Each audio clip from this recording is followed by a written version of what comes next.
Assalamualaikum warahmatullahi wabarakatuh.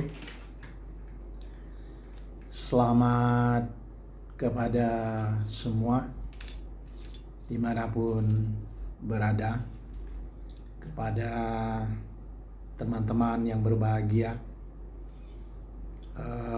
Pada kesempatan ini saya ingin mengajak kita semua mencoba merenungi sesuatu yang diciptakan oleh Allah SWT. Dalam hal ini adalah tentang adanya awan yang selalu berubah setiap hari, setiap waktu, setiap menit. Awan itu selalu berubah. Ada kalanya awan penuh, hitam, gelap, putih.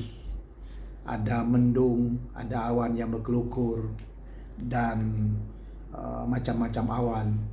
Dan ketika matahari akan terbenam, awan itu betapa nampak jingga pelangi disinari oleh matahari. Semuanya itu merupakan anugerah yang luar biasa untuk dipandang dan diambil, dipetik pelajaran darinya. Saya pada tahun 2006 menerbitkan sebuah buku yang berjudul Rampai Islam dari Syahadat sampai Lahad. Judulnya Rampai Islam dari Syahadat sampai Lahad. Ini saya tulis mengambil judul-judul sebuah tulisan yang ringan-ringan, ya bukan sebagai ustadz, juga bukan sebagai ulama, tapi ikut mencoba menulis dari sisi, ya mungkin dari sudut Islam tentang segala sesuatunya. Kali ini kita akan coba menampilkan sebuah tulisan yang berjudul Pesona Awan Zikir Allah. Kita ulangi. Judulnya adalah Pesona Awan Zikir Allah. Ini berada di halaman 104 buku saya ini sampai halaman 106 yang saya tulis dan dimuat di harian Sijuri Pos Senin 3 Desember 2001. Sudah lama sekali. Berarti tulisan ini tahun 2025, berarti sudah 24 tahun yang lampau. Saya akan bacakan Pesona Awan Zikir Allah. Saya, istri saya Ermita, dan anak saya Tiara Ayu Karmita. Waktu itu pendengar dan pemirsa sekalian, saya baru punya anak yang pertama, namanya Tiara Ayu Karmita. Saya ulangi, saya, istri saya Ermita, dan anak saya Tiara Ayu Karmita.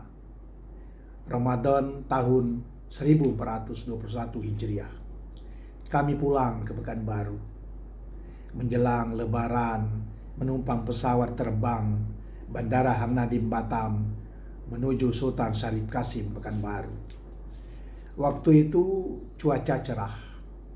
Dari dalam pesawat terbang melalui jendela tampak gumpalan awan terentang putih, bening seperti pebukitan. Sesekali terlihat pula seperti gumpalan-gumpalan kapas. Pebukitan awan itu berada di bawah pesawat terbang yang sedang melaju. Awan terlihat bertangkai-tangkai seperti pulau indah, seperti bunga, seperti buih, dan puncak-puncaknya bergelombang-gelombang. Juga bertingkat-tingkat, bertakah-takah, berlapis-lapis, dan beragam macam. Pokoknya sungguhlah mempesona, mengundang takjub, tampak bersih, berkilau, menggoda akal pikiran dan kalbu, melahirkan jawaban. Pasti itu kekuasaan Allah. Bang, kata istri saya, mana Tustel?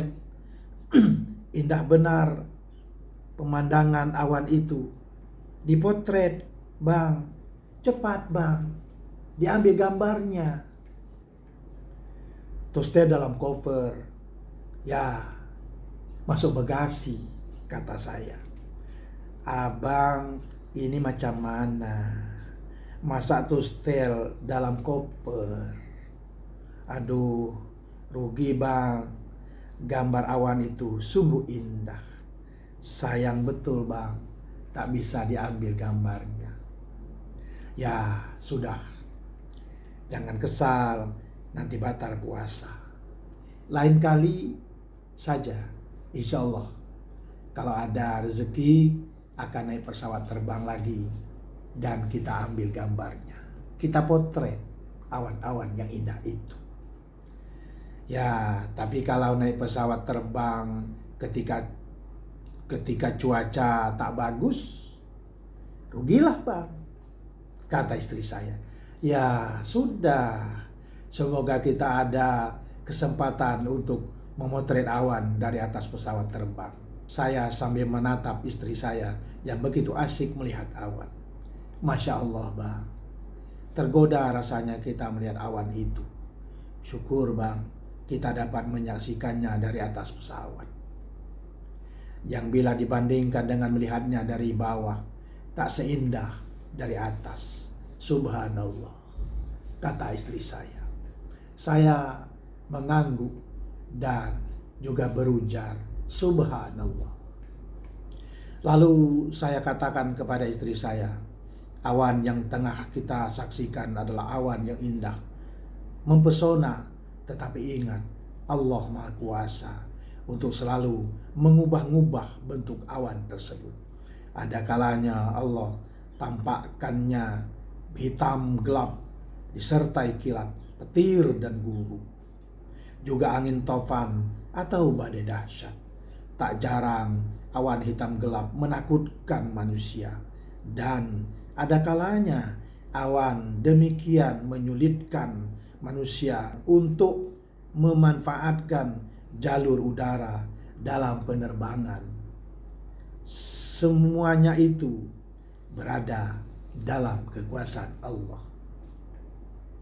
Makanya ya, Bang, sampai ada pesawat melanggar gunung karena diselindung awan gelap. Semoga sampai di Bandara Sultan Syarif Kasim Pekanbaru kita tetap dapat menyaksikan awan yang indah dan bukan awan yang menakutkan, kata istri saya. Alhamdulillah, kami pun sampai selamat di Bandara Kota Bertuah, Pekanbaru. Sahdan dalam Ramadan 1422 Hijriah, saya teringat dengan cerita itu. Lalu saya mengambil Al-Quran. Sebentar saya bolak-balik dan berjumpalah beberapa ayat tentang awan. Pada intinya Allah menegaskan bahwa keberadaannya sebagai bukti kekuasaannya dan menjadi tanda bagi manusia supaya berpikir dan mentauhidkan Allah Subhanahu wa Ta'ala. Al-Quran surat 24 ayat 43 yang artinya, tidakkah kamu melihat bahwa Allah mengarak awan kemudian mengumpulkan antara bagian-bagiannya kemudian menjadikannya bertindih-tindih, maka kelihatanlah olehmu hujan keluar dari celah-celahnya. Kemudian Quran surat 13 ayat 12 yang artinya, dan dia mengadakan awan mendung. Quran surat 30 ayat 48 yang artinya, Allah dialah yang mengirim angin, lalu angin itu menggerakkan awan, dan Allah membentangkannya di langit menurut yang dikehendakinya. dan menjadikannya bergumpal-gumpal, lalu kamu lihat hujan keluar dari celah-celahnya. Jadi keberadaan awan bagi manusia menjadi syarat nyata agar beriman, bertakwa, beramal soleh, dan selalu berpikir dengan menyadarkannya kepada Allah semata. Sebagaimana ditegaskan Allah dalam Quran surat 2 ayat 164, yang artinya dan pengisaran angin dan awan yang dikendalikan antara langit dan bumi, sungguh terdapat tanda-tanda keesaan dan kebesaran Allah bagi kaum yang memikirkan. Awan menakjubkan, manusia hanya pengagum dan pemanfaat. Usah berhenti memujinya, berzikir, dan jangan lupa awan, hujan dan awan sebenarnya adalah agar manusia senantiasa memanfaatkan, memberdayakan akal pikirannya, sehingga ditemukan dengan itu ilmu pengetahuan. Bagaimana hujan dan awan, semuanya itu menjadi dasar bagi manusia untuk berpikir, untuk berilmu pengetahuan.